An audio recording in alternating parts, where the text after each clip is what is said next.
კიდე უკვე მგზავრს მოვაკითხეთ აგერ. Добрый. Dzień dobry. Kuba, tak? Jak? Kuba. Nie, jestem Radosław. To zamówione na Steama Kuba. To jest Toyota Corolla? Nie. Ja pierdolę, to nie my. To jakieś zbieg okoliczności, a tu nikogo nie Strasznie ma. zbieg okoliczności, ale tu nikt inny nie czeka. Tylko my. Nie. To jest zamówione to Dobra, jest... wysiadamy. Nie pan Fabian? Nie, na Kuba to było. Okej, O, dobra. Kuba jeździ. O, właśnie znalazł! Kuba? No kurde, bardzo. Jacek on na imię. აი ამიტომ უნდა გითხოთ ხოლმე მგზავრს სახელი ყოველთვის. ეგეთი სიტუაცია ხდება სულ, აი. ნასვამები არიან, ახლა იმანაც გამოიძახა ტაქსი, იმანაც და მაგიტო ხდა შეცდომ, ახლა რო წამიყვანა სახელი არ მეკითხა, წავიდოდი სხვა მხარეს. Ale jadę swoim. Miłego wieczoru. Imię. Kuba. Tak. Mogę nawet nazwisko podać. Nazwisko nie potrzebuję, A, co mnie imię. Aleks, cieszę się. Panowie, jedno swojego obchodzicie.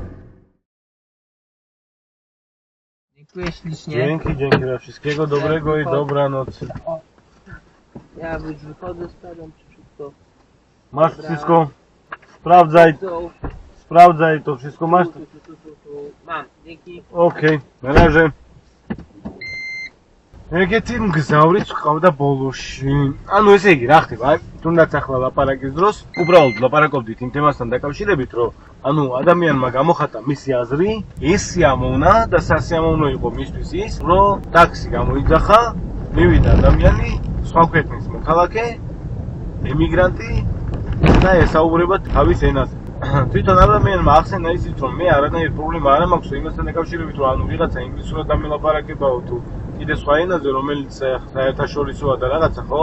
და რომელ ენასაც გავიგებო, მაგრამ სასიამოვნო არის ისო, რომ როდესაც ტაქსი ვიძახებდა ჩემს ენაზე მელაპარაკება ადამიანმა. ნამდვილადაც ეგრეა, ახლა მეც ანალოგიურად ქართველი ვარ, საქართველოში ახლა მაგალითად ტაქსი რო გამოვიძახებ და ახლა ჩვენთან ახლა ძალიან ბევრია ინდუსები და რავი მე არაბები და ეგეთი ხალხი დღეს რო ვუყურებ სიტუაციას და რაც ხდება საქართველოში და ტელეფონზე ურეკავ და უხსნი სად ახარ და ინგლისური არიციან, ქართული ხო შანსი არ არის ისწავლონ და ანუ ტვინი გეტყნება რა ტვინი იმაში რომ აუხსნათ მიტანის სერვისში ეგენი მუშაობენ, ყველგან მუშაობენ და ანუ ყველაზე არა მაგ ლაპარაკი ახლა მაგათანაც იქნებიან კაცო ნორმალურები, რომელიც პატივცემს იმ ქვეყანას რომელშიც არის და რა სადაც ფულ შოულობს და სადაც შრომობს და სადაც წვალობს პატივცემს იმ ქვეყანას, იმ ტრადიციებს და კულტურას და ყველაფერს და ენასაც ასე თუ ისე რაღაცას მაინც სწავლობს და ესეთი ადამიანი კიდე დასაფასებელია და კი ბატონო,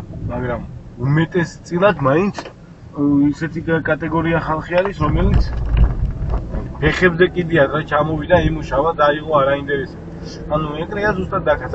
შეხედა, მოიყვანე, 10 ზლოტი დამიტოვა ჩაევოდი. ახლა მომივიდა SMS. 10 ზლოტი დატოვა ჩაევოდი. რის გამო? მეტის გამო მუშაება როცა გვინდა ხალხს. ანუ აქ მარტო მუშაობაზე არ არის დამოკიდებული თუ რა დროს გახვალ, რა დროს შემოხვალ, რა შეკვეთებსაც გააკეთებ. აქ ენის ბარიერიც არის. შენ შეიძლება პირდაპირ პოლონურ ენას ადამიანმა არ მიახდე და პოლონური ენა არ ისწავლო, მაგრამ როდესაც სხვა ქვეყანაში მიდიხარ, ანუ მე შეურაცხყოფას ხალხო არავის არ ვაყენებ, არავის პირადულში არ ვეხები, არაფერს არ ვამბობ ეგეთ სულს. უბრალოდ რომელიღაცა ერთი ენა მაინც, ისეთი მაინც უნდა იცოდე, რომელიღაც შემეძლება კომუნიკაცია დაამყარო იმ ადამიანთან, ვისთანაც კავშირი გექნება.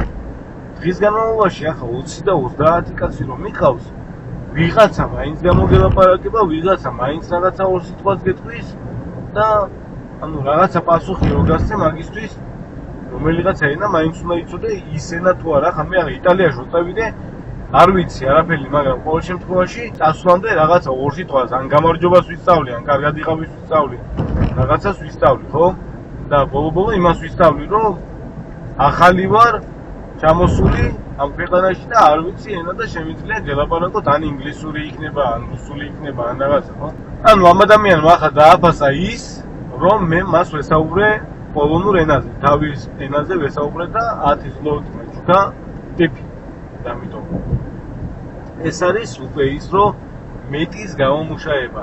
შეიძლება დღე გავიდეს ისე რომ საერთოდ ტიპი არავინ არ დაგიტოვოს, მაგრამ მეორე დღეს იმდენი დაგიტოვოს ტიპი რომ წინა დღის არქონობა გააბალანსოს და რაღაცა კნას.